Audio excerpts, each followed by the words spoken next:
vamos a retomar nuestra serie. Esta serie la habíamos iniciado el primer domingo de diciembre y después de ahí hicimos una pausa. Aprovechamos también la presencia del pastor Ever durante 2 domingos. Domingo pasado estábamos indispuestos, como ustedes saben, y hoy vamos a retomar esta serie expositiva en la carta de Pablo a los Efesios, la cual hemos titulado La Iglesia del Dios Trino, o sea, del Dios Padre, del Dios Hijo y del Dios Espíritu Santo, escogidos y unidos por la cruz para la gloria del Señor. Y en la mañana de hoy vamos a concentrarnos en los primeros 2 versículos de Efesios. Efesios capítulo 1, versículos 1 y 2. Abran conmigo ahí sus Biblias. Vamos a ver qué es lo que este texto nos enseña. Efesios 1, del 1 al 2. Como ustedes saben, yo estoy acá con la Nueva Biblia de las Américas. Si usted tiene otra, no se preocupe, acompañe de igual manera la lectura.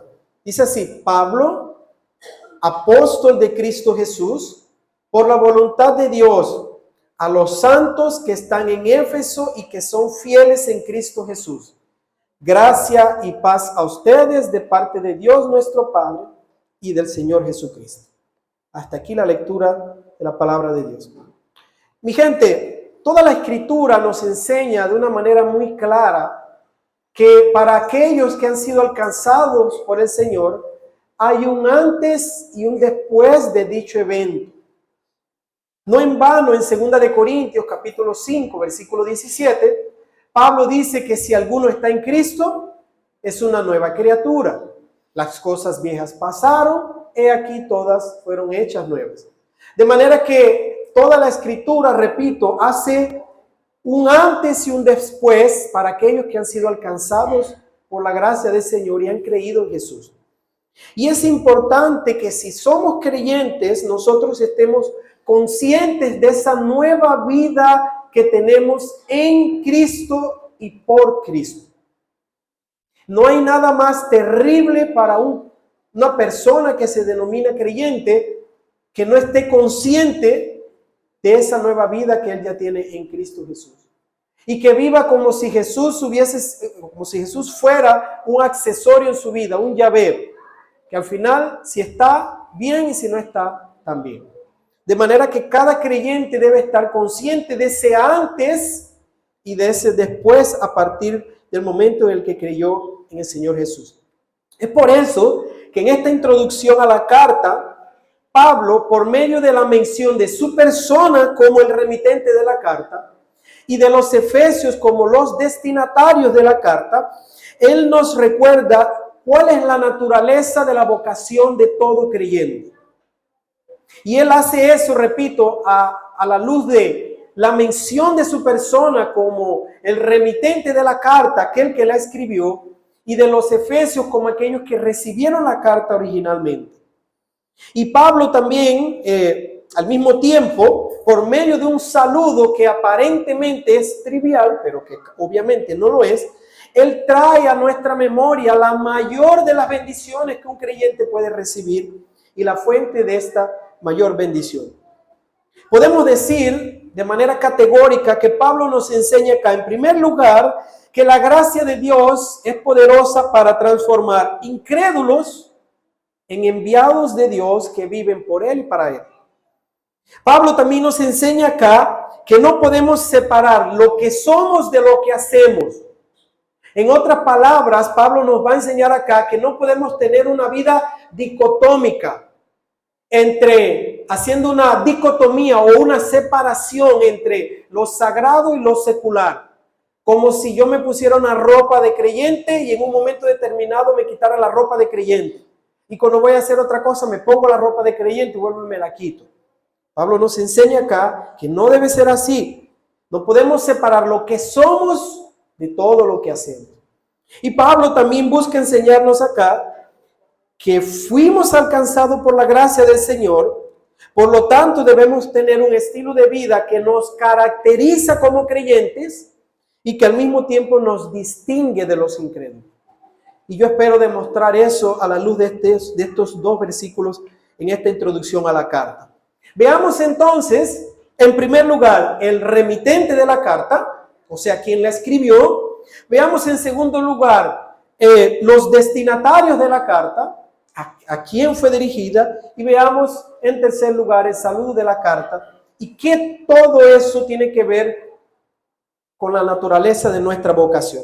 En primer lugar, el remitente de la carta está muy claro en el texto bíblico. Dice que Pablo, apóstol de Cristo Jesús, por la voluntad de Dios. Entonces, el remitente de la carta acá, yo lo he titulado Pablo, un enviado de Dios. ¿Quién fue el que escribió la carta? Pablo, quien era un enviado de Dios. Pablo acá comienza este texto autodenominándose apóstol. La palabra apóstol, apóstolos en griego, literalmente significa un enviado, alguien que ha sido enviado, alguien que ha sido comisionado para una tarea, para una misión. Y en primera instancia el término apóstol se usaba para referirse a los 12, y aquí obviamente no estoy incluyendo a Judas, sino a Matías, quien sustituyó a Judas, y para referirse a Pablo también, quien fue el último de los apóstoles llamado por Jesús, o como Pablo mismo se llama, un nacido fuera de tiempo. Entonces el término apóstol, en primer lugar, él se usaba para referirse a Pablo y a los 12. Ese término era utilizado para referirse a ellos como los principales líderes de la iglesia primitiva, de la iglesia cristiana. Y los apóstoles tenían la misión y la tarea de plantar iglesias, de instruir a los líderes que los sustituirían. Ellos tenían la misión de escribir la palabra de Dios y dejarla por escrito en cartas, en libros como nosotros la tenemos hoy. Y ellos tenían la misión también de poner el fundamento de la iglesia, como vamos a leer posteriormente en Efesios 2:20. En Juan 20:21, después que Jesús resucitó, Jesús le dice a sus discípulos, así como el Padre me envió, y el verbo que Jesús usa ahí es apostoleo en griego, de ahí viene la palabra apóstolos, de ahí viene nuestra palabrita apóstol. Entonces Jesús está diciendo, así como el Padre me envió a mí, yo los envío a ustedes. Jesús fue un enviado de Dios y Jesús ha enviado a sus apóstoles, a sus discípulos, como representantes suyos. Esa es la idea. Ahora, en segundo lugar, en segunda instancia, la palabra apóstol también es usada en el Nuevo Testamento para referirse a líderes prominentes de la iglesia del primer siglo. No apóstoles como Pablo y los 12, sino líderes que junto con los apóstoles ayudaban a plantar iglesias y a predicar el evangelio. Por ejemplo, en Hechos 14:14 se hace referencia a Bernabé como un apóstol. ¿En qué sentido Bernabé era un apóstol? No como Pablo y los 12, sino en un sentido de que Bernabé había sido enviado por Dios, comisionado por Dios para ayudar a los apóstoles a difundir el evangelio, a predicar el evangelio, a plantar nuevas iglesias. Esa es la idea también de esa palabra. Por consiguiente, podemos llegar a la conclusión de que en un sentido, y presta atención a lo que yo estoy diciendo para que no me malinterprete, en un sentido, todo creyente es un enviado, apóstol, un enviado de Dios, porque todo creyente tiene la responsabilidad y el privilegio de, junto con la iglesia, predicar el evangelio, difundir las buenas nuevas de salvación, plantar nuevas iglesias, servir al Señor en este mundo. Entonces, Dios envió a Jesús, Jesús envió a los 12 y los 12 tenían la tarea de enviar al resto. Entonces, en un sentido, todo creyente es un enviado de Dios. En ese sentido, en el sentido de que a todo creyente se le ha dado la gloriosa y hermosa tarea de anunciar el evangelio, de anunciar las buenas nuevas de salvación hasta los confines de la tierra, de hacer que el nombre del Señor sea conocido en todos los lugares del mundo. Ahora noten que en nuestro texto Pablo dice que él es apóstol de Jesucristo por la voluntad de Dios. Y aquí es importante recordar cómo se dio el hecho de que Pablo fue llamado a ser un apóstol de Jesucristo. ya que Pablo está diciendo que eso pasó por la voluntad de Dios. Recuerden que Pablo era un judío que pertenecía a la secta de los fariseos. Ya vimos eso en Filipenses capítulo 3. Pablo era un celoso guardador de los ritos judaicos. Pablo era un celoso guardador de la ley. Pablo era tan celoso con relación a la secta a la que él pertenecía, que él veía el cristianismo como una amenaza, de tal manera que el libro de los Hechos, capítulo 8 y capítulo 9, nos muestran a un Pablo, dice el texto, respirando amenazas y muerte en contra de la iglesia. Pablo perseguía a la iglesia, Pablo encarcelaba a los cristianos, azotaba a los cristianos, maltrataba a los cristianos por causa de su celo y su fervor para con la ley de Moisés. No se les olvide que al final del capítulo 7 del libro de los Hechos, cuando un joven Esteban es apedreado, dice que la ropa de Esteban fue lanzada a los pies de un joven llamado Saulo. Saulo es el nombre griego, es el nombre hebreo, perdón, Paulo, Paulus, Pablo en español, es el nombre griego. Saulo en hebreo, Paulus, Pablo en griego. Y ese era nuestro amigo Pablo, un hombre celoso de la ley, al punto de llegar a azotar y a perseguir a los cristianos. Pero en Hechos capítulo 9 pasó lo impensable. En Hechos capítulo 9, camino a una ciudad llamada Damasco, Pablo se dirige con un grupo de personas para pedir autorización a las autoridades para seguir persiguiendo a la iglesia, para seguir encarcelando a los creyentes. Y en un momento determinado, Pablo tiene un encuentro con el Cristo resucitado. Y dice Pablo en Hechos capítulo 26 que era el mediodía y la luz que él vio resplandeció mucho más que la luz del sol a mediodía. ¡Wow! Pablo tuvo un encuentro con Jesús, vio la gloria de Jesús resucitado. Jesús confronta su pecado y le dice, Pablo, ¿por qué me persigues? ¿Ven? Perseguir a la iglesia es perseguir a Jesús. Causarle daño a la iglesia es causarle daño a Jesús. Ir contra la iglesia es ir contra Jesús. Y ahí Pablo hace dos preguntas, las preguntas del $1.000.000. Señor, ¿quién eres y qué quieres que yo haga? Y ahí Jesús le dice, yo soy Jesús a quien tú persigues. Y de un perseguidor, de un blasfemo, de un hijo de Satanás, de un anticristo, este hombre fue transformado en un discípulo amado, en un creyente fiel, en un enviado del Señor, en un predicador del evangelio. Y fue así que nuestro querido Pablo fue transformado. Por eso es que Pablo dice que no fue por voluntad propia. No fue que un día Pablo dijo, mira, yo creo que yo debería dejar de perseguir a la iglesia y tener un encuentro con Cristo. Soberanamente el Señor se le apareció, lo salvó, lo perdonó y lo transformó. Su conversión fue tan marcante para las iglesias de aquella época que en Gálatas capítulo 1, versículos 21 al 24, Pablo dice que las iglesias al ver su testimonio se maravillaban y glorificaban a Dios al ver la transformación de este hombre, al ver el testimonio de este nuevo hombre que ahora ya no era más un perseguidor, sino un enviado de Dios. Mi gente, aquí es importante dejar claro, para terminar con esta parte, que hoy en día no tenemos más apóstoles. Todo apóstol que se denomine apóstol, por ahí, déjenme decirles algo, por muy buen intencionado que sea, es un falso apóstol. Y yo voy a repetir eso. Todo apóstol que hoy en día se autodenomine, toda persona que hoy en día se autodenomine apóstol, por muy bien intencionado que sea, es un falso apóstol. No tenemos más apóstoles hoy. Uno de los requisitos indispensables para ser un apóstol de Cristo es haber visto a Jesús resucitado. Hay varios otros requisitos que la Biblia nos presenta. Uno, y para mí el más importante, es haber visto a Cristo resucitado. De manera que no tenemos más apóstoles hoy.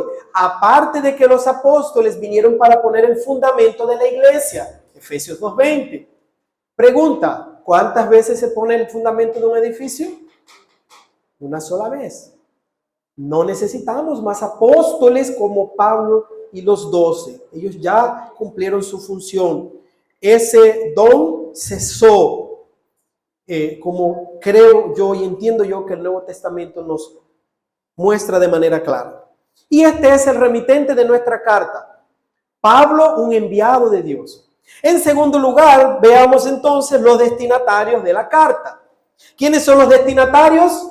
Los efesios, santos y fieles en Cristo Jesús. Los efesios, los cuales son santos y fieles en Cristo Jesús, o santos y creyentes, ya que la palabra, esa palabra puede traducirse como fieles o como creyentes en Cristo Jesús. Como dice la segunda parte del versículo 1, a los santos que están en Éfeso y que son fieles en Cristo Jesús. Pablo usa dos términos acá que describen bien a toda persona que ha sido transformada por la gracia del Señor. Esas dos palabras son santos y la otra, como yo dije, fieles / creyentes. Cualquiera de las dos está bien. Cualquiera de las dos engloba bien la idea que Pablo quiere mostrarnos ahí. De manera que en primer lugar, para Pablo, todo creyente es un santo. Y como ya hemos dicho incansablemente, lastimosamente la palabra santo ha tomado una connotación totalmente antibíblica. Para muchos hoy en día, enseñados por la religión popular, que predomina aquí en Panamá, un santo es una persona que vivió una vida buena, que sirvió a Dios, que hizo buenas obras y que después de haber muerto pasó por un proceso llamado canonización y un grupo de líderes ha declarado que ahora esa persona de aquí en adelante es un santo. A esa persona se le ha atribuido poderes y privilegios, al punto de que esa persona que ha sido declarada santa, ella tiene el poder y el privilegio de interceder por personas ante Dios. De manera que ahora podemos, según ellos, podemos clamar a esa persona que ha sido declarada santa, porque esa persona va a llevar esas oraciones hasta el trono de la gracia. Inclusive muchos tienen el poder, entre comillas, de operar milagros. Pero mi gente, nada es más contrario a las escrituras que esa idea absurda de santo. Nada es más contrario a las escrituras que esa idea absurda de lo que es ser santo. El Nuevo Testamento nos enseña de manera categórica que todo creyente es un santo. Porque la palabra santo, presta atención, no pasa la idea, de perfección. La idea de santo en el Nuevo Testamento, cuando es atribuida, esa palabra atribuida a una persona, ella no pasa la idea de perfección, sino de posición. La palabra santo no pasa la idea de perfección, sino de posición.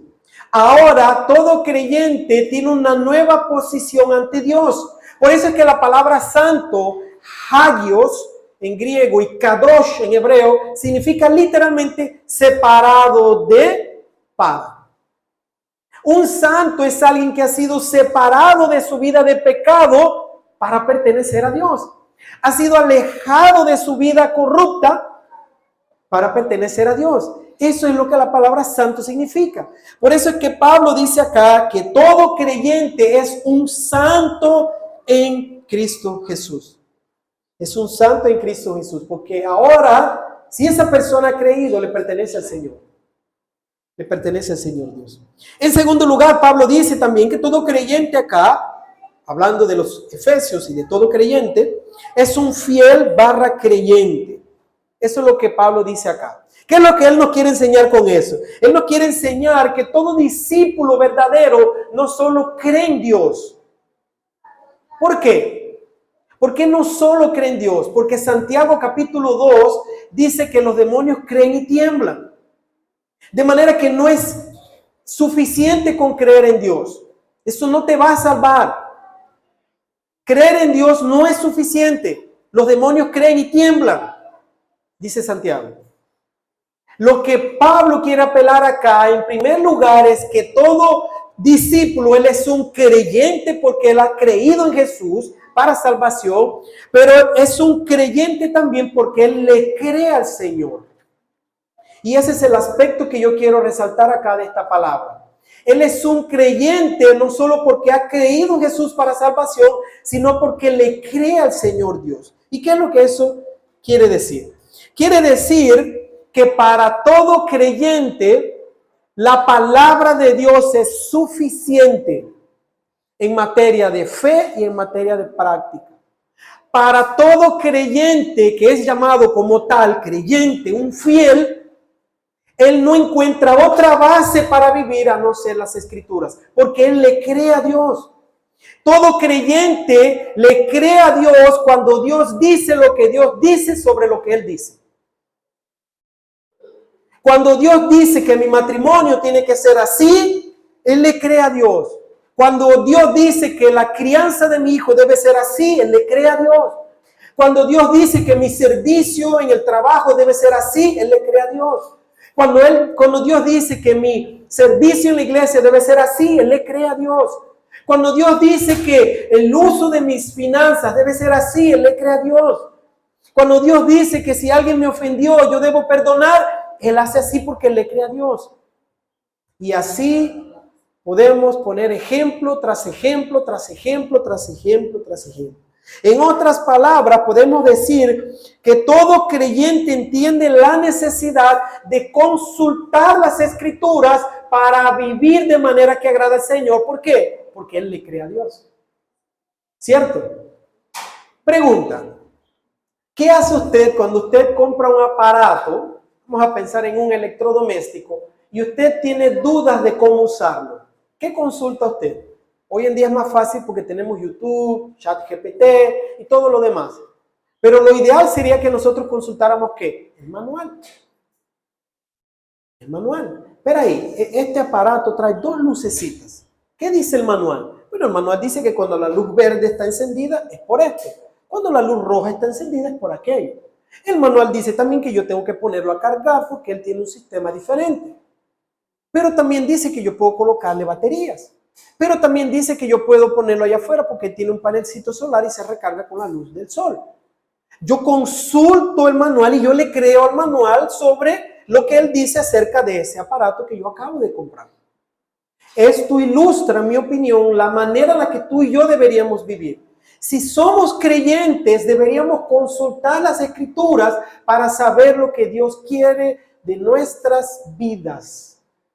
Deberíamos ir constantemente a la Biblia para ver cómo Dios quiere que yo actúe en todas las áreas de nuestra vida. ¿Te vas a casar? La Biblia no dice el nombre y el apellido ni la cédula de tu esposo o de tu esposa, pero la Biblia nos da principios muy claros.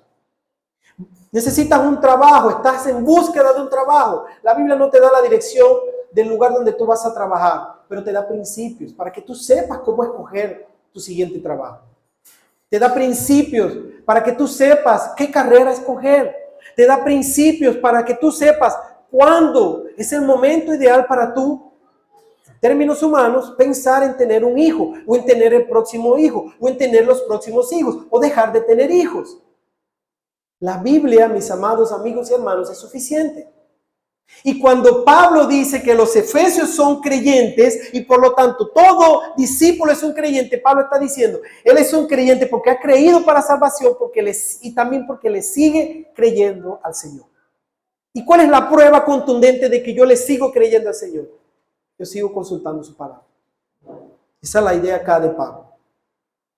Y eso es lo que Pablo nos enseña acá con base en esa segunda verdad que el texto nos enseña. Ahora, en todo esto es importante destacar una pequeña frase que Pablo usa acá. Yo voy a leer nuevamente la segunda parte del versículo 1. Pablo dice así: a los santos que están en Éfeso y que son fieles en Cristo Jesús. Mi gente, esa sola frase y sus derivados son extremadamente importantes y constituyen parte del mensaje central de la carta a los Efesios. La frase en Cristo, en Él, en el amado, son importantísimas porque nos recuerdan que tú y yo por la fe estamos unidos a Cristo. Nos recuerda el privilegio que hemos recibido de ahora pertenecer a una sola familia y tener a Cristo como nuestra cabeza. Y Pablo dice acá que aquellos que son santos y fieles lo son porque están unidos a Cristo por medio de la fe. Entonces, en primer lugar, ¿quién es el remitente? Pablo, un enviado de Dios. ¿Quiénes son los destinatarios? Los efesios, los cuales son santos y fieles en Cristo Jesús o creyentes. Y en tercer lugar, el saludo lo tenemos en el versículo 2. Gracia y paz de parte del Padre por medio del Señor Jesucristo. Como dice el texto, gracia y paz a ustedes de parte de Dios nuestro Padre y del Señor Jesucristo. Miren, por más que este haya sido un saludo muy popular y muy común en aquella época usado por los creyentes y principalmente por Pablo en sus cartas, no podemos considerarlo como un simple formalismo más. No, es como nosotros cuando escribíamos cartas. Ya las cartas no se escriben, ¿verdad? Ya ni las excusas se escribían. Yo me acuerdo cuando mi mamá escribía las excusas cuando yo estaba en el colegio, siempre usaba el mismo encabezado. Sean mis primeras palabras portadoras de un cordial saludo, y de ahí entonces escribía lo demás. Lo que tenemos acá no es un simple formalismo de parte de Pablo. En este saludo encontramos verdades profundas, mi gente, y centrales de la fe cristiana. Primero, Pablo dice, gracia, dice Pablo. Gracia es lo que da origen a todas las bendiciones que nosotros hemos recibido y vamos a recibir. Él lo explica diciendo de la siguiente manera: gracia a ustedes de parte de Dios. En otras palabras, Pablo está diciendo, ese favor inmerecido de parte de Dios, ustedes ya lo han recibido. Eso es lo que significa la palabra gracia. Es el favor de Dios sin yo merecerlo. Y claro, es de parte de Dios porque si yo lo mereciera, no tenía la necesidad de que viniera de parte de Él. Por eso es gracia, porque viene de parte de Él y no de parte de nosotros. Esa es la idea acá. Para Pablo, mi gente, la raíz de todas las bendiciones radica en la gracia de Dios. Por eso es que él va a llegar a decir en 1 de Timoteo, capítulo 2, versículo 5, que hay un solo Dios y hay un solo mediador entre Dios y los hombres, Jesucristo hombre. ¿Por qué? Porque es por gracia y no por lo que tú y yo hagamos. De manera que esta pequeña palabrita ya es suficiente para resumirnos el evangelio. Y Pablo la recuerda acá en este saludo. Gracia. Ustedes han sido favorecidos sin merecerlo, dice Pablo. Sin merecerlo. Ahora, noten también que Pablo dice acá, en el versículo 2, una vez más, gracia y paz. Gracia es la base de las bendiciones y paz es la mayor de las bendiciones. Paz acá trae la idea de shalom en el Antiguo Testamento. Ese shalom, esa paz, ese momento de plenitud que el pueblo de Dios anhelaba tanto y que el pueblo entendía que solo podía encontrar en la persona del Señor. Pablo está diciendo acá, gracia, o sea, ustedes ya fueron favorecidos. ¿Con qué? Con la mayor de las bendiciones, que es disfrutar de paz. Paz con Dios, paz con los demás y paz con ustedes mismos. Por eso es que esto es mucho más que un simple saludo. Es un recordatorio del evangelio. Hemos sido favorecidos sin merecerlo y lo hemos sido porque ahora disfrutamos de paz con Dios. Ya no hay enemistad entre Dios y nosotros. Eso es lo que significa paz. Ya no somos enemigos de Dios si somos creyentes. Ya no somos objetos de su ira porque fuimos objetos de su amor. Por eso cantamos hoy, qué maravilla es que el Señor me ama a mí. Porque si el Señor me amó al punto de alcanzarme con su gracia, ya no hay más condenación para mí por estar unido a Cristo y por lo tanto yo puedo gozar de plena paz. Paz con el Padre por medio de nuestro Señor Jesucristo.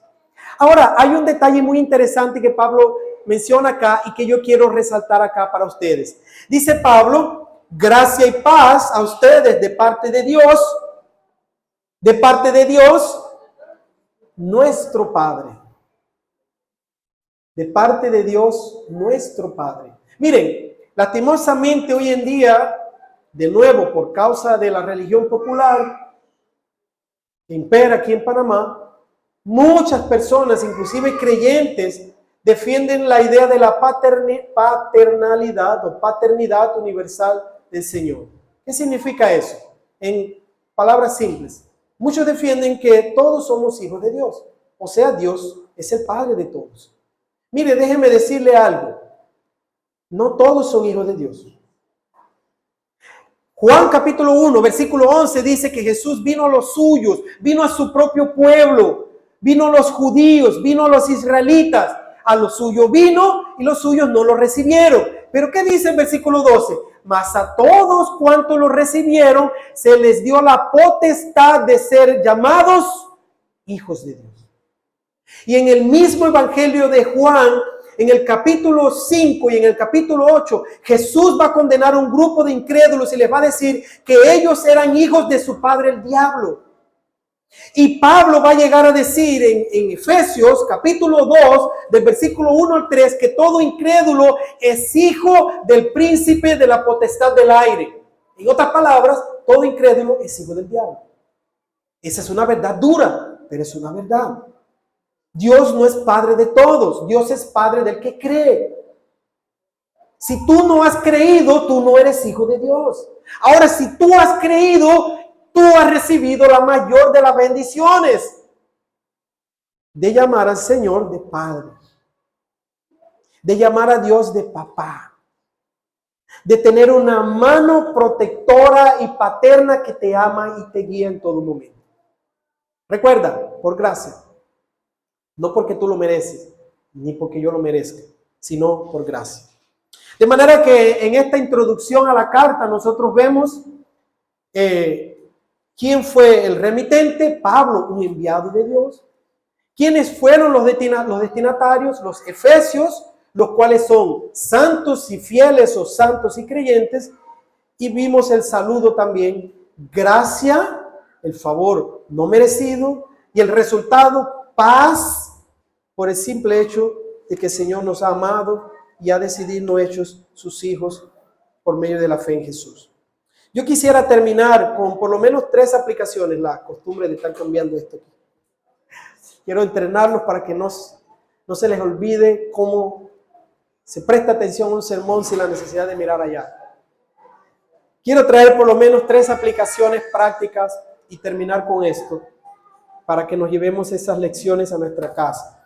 Mi gente, en primer lugar, ¿qué nos enseña este texto? Este texto nos enseña que la gracia de Dios es poderosa, ella es suficiente y ella es eficaz para transformar incrédulos en enviados de Dios que viven por Él y para Él. La gracia de Dios es poderosa, suficiente y eficaz para transformar incrédulos en enviados de Dios que viven por Él y para Él. Mi gente, ¿quién era Pablo? Un perseguidor. No se les olvide también quiénes eran los efesios. Miren lo que Lucas nos dice en Hechos capítulo 19 sobre lo que pasó en el momento en el que Pablo y su equipo misionero comenzaron a predicar el evangelio. Dice, supieron esto todos los habitantes de Éfeso, tanto judíos como griegos. Hechos 19, del 17 al 20. El temor se apoderó de todos ellos y el nombre de Jesús será exaltado. Escuchen esto. También muchos de los que habían creído continuaban viniendo y confesando y declarando las cosas que practicaban. Muchos de los que practicaban magia, juntando los libros, los quemaban a la vista de todo. Calcularon su precio y hallaron que llegaba a 50,000 monedas de plata. Así crecía poderosamente y prevalecía la palabra del Señor. ¿Se dieron cuenta el testimonio de Lucas acá? Lucas nos está diciendo, cuando Pablo y su equipo llegaron a Éfeso y predicaron el evangelio, ¿saben qué hizo el evangelio? Transformó hechiceros en discípulos. Transformó gente supersticiosa en enviados de Dios. Así como Pablo fue transformado, los efesios fueron transformados, tú fuiste transformado si eres creyente. Y esa es la prueba contundente de que la gracia de Dios es poderosa, suficiente y eficaz para transformar incrédulos en enviados de Dios que viven por Él y para Él.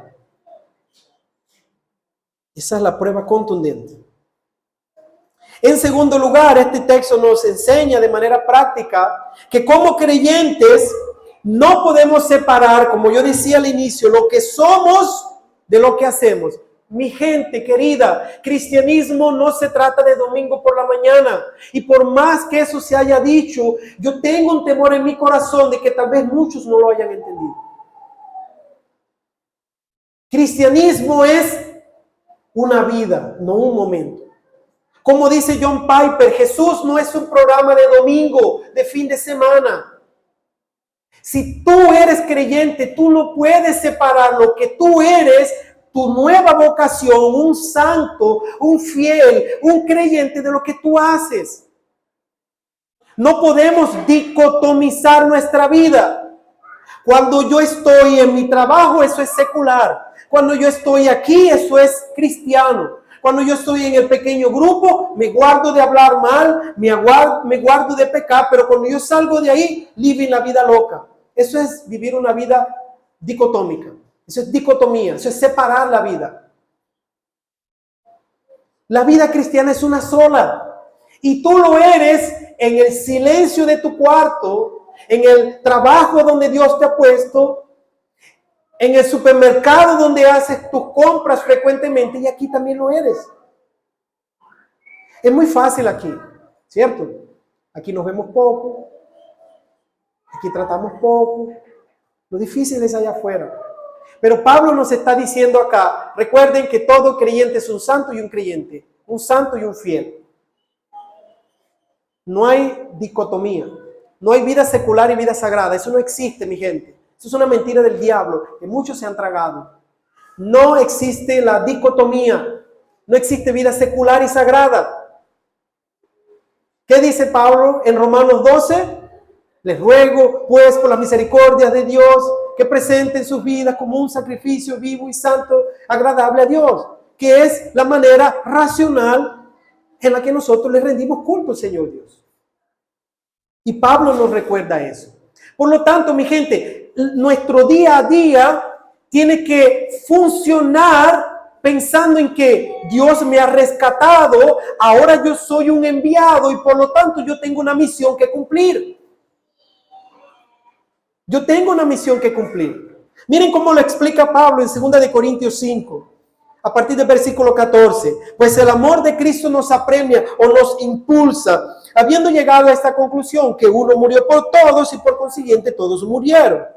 Y por todos murió, para que los que vivan ya no vivan para sí, sino para aquel que murió y resucitó por ellos. De modo que si alguno está en Cristo, nueva criatura es, las cosas viejas pasaron y aquí todas son hechas nuevas. Y todo esto procede de Dios, quien nos reconcilió con Él mismo por medio de Cristo. Presta atención, ahí está la vida cristiana. Ahora mire lo que dice Pablo.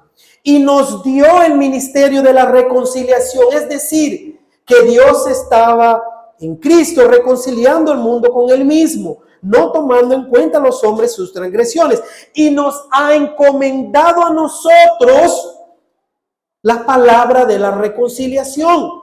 Por lo tanto, somos todos los creyentes, somos embajadores de Cristo, somos representantes de Cristo, somos enviados de Cristo.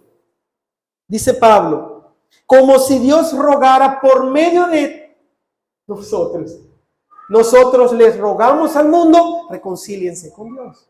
¿Se dieron cuenta? No podemos separar lo que somos de lo que hacemos. Dios nos ha dado una misión. Dios nos ha dado la magnífica tarea, la preciosa tarea, el mayor de los privilegios que es decirle a la gente allá afuera que hay un Dios que estuvo dispuesto a amar tanto al pecador al punto que decidió enviar a su Hijo. Para que todo aquel que en él cree no se pierda, sino que tenga vida eterna. No podemos separar lo que somos de lo que hacemos. Y por último, este texto nos recuerda que ya que fuimos alcanzados por la gracia del Señor, debemos tener un nuevo estilo de vida que nos caracteriza como creyentes y que nos diferencia del mundo incrédulo. Si trajéramos acá a nuestros vecinos, familiares más cercanos, amigos, compañeros de trabajo, a que hablaran de nosotros, ¿qué dirían? Y por favor, acá nadie está predicando perfección, y ustedes lo saben. Porque inclusive damos testimonio de que somos creyentes cuando pecamos y nos arrepentimos y pedimos perdón. Porque hasta en ese aspecto damos testimonio. Pequé, reconocí, busqué, pedí perdón, perdoné, y hasta en eso, a pesar de haber pecado, yo puedo ser testimonio. Pablo nos recuerda acá que todo creyente es un santo. Ya no vive más para él, ahora vive para Dios. Ahora somos creyentes, ahora tenemos una nueva manera de vivir. Cuando la gente mira para mi familia, ve claramente que estamos luchando por vivir para Dios. No que somos perfectos, pero que sí luchamos contra nuestro pecado. Que sí luchamos por agradar al Señor Dios. Cuando alguien mira mi vida personal, tiene que ver ese deseo ardiente en mi corazón por agradar a Dios en todo. Porque soy un creyente, porque soy un santo, porque he sido alcanzado por Dios, porque tengo una nueva identidad. ¿Es esa nuestra realidad? ¿O estamos viviendo un cristianismo enmascarado?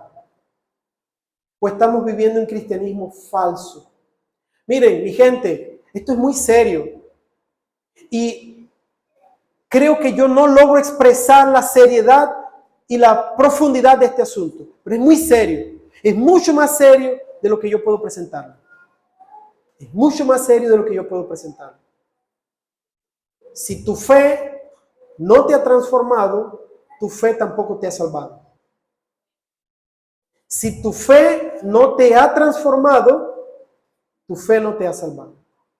Y vas camino al infierno, engañado, creyendo que eres un creyente porque estás acá, o porque participas de algunas actividades con la iglesia, o porque en algún momento hiciste la famosa oración del pecador.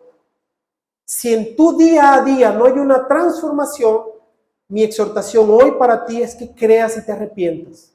Abandones tu pecado y corras urgentemente a los pies de Jesús, clamando por gracia y misericordia. Pablo dice claramente que tenemos una nueva vocación y por lo tanto tenemos una nueva identidad y por lo tanto los frutos de eso serán visibles en nuestro día a día. Yo termino diciendo que si bien es cierto, ninguna de las bendiciones espirituales recibidas en y por medio de Jesús son por nuestras obras. También es cierto que todas esas bendiciones deben motivarnos a vivir obrando de manera correcta. Ahora tenemos una nueva identidad que nos define. Tenemos una nueva vocación, tenemos una nueva visión. Por lo tanto, vivamos a la altura de eso, para la gloria del Señor. Yo termino hablando un poco de mi testimonio de manera rápida, para la gloria del Señor y a manera de ilustración. Nunca se me olvida aquel 2015, abril de 2015, cuando después de escuchar Romanos 6:23, ese texto entró en mi corazón y retumbaba de una manera muy clara porque se me olvidó Romanos 6:23. No, 6:23, ese es el 3:23. La paga, gracias, porque la paga del pecado es la muerte, pero la dádiva de Dios es vida eterna en Cristo Jesús. Nunca se me olvida cómo el Señor me llevó a recordar quién verdaderamente yo era. Y al mismo tiempo usó eso para salvarme. Y en ese exacto momento yo le dije, Señor, tú sabes los muchos pecados por los cuales yo lucho, pero de hoy en adelante yo quiero vivir para ti. Yo no quiero vivir más para mí. Yo no quiero que la gente me recuerde como José Julio, aquel que vivía una vida entregada a los placeres de este mundo. Yo quiero que la gente me recuerde no por causa mía, sino por causa de lo que ellos pueden ver que tú has hecho bien. Ahí está. ¿Esa es tu realidad? Es mi oración que lo sea. Y es mi oración que juntos podamos dar testimonio fiel de que verdaderamente hemos sido alcanzados y de que ahora tenemos un nuevo nombre, una nueva vocación, una nueva identidad, para la gloria del Señor. Póngase de pie. Vamos a orar.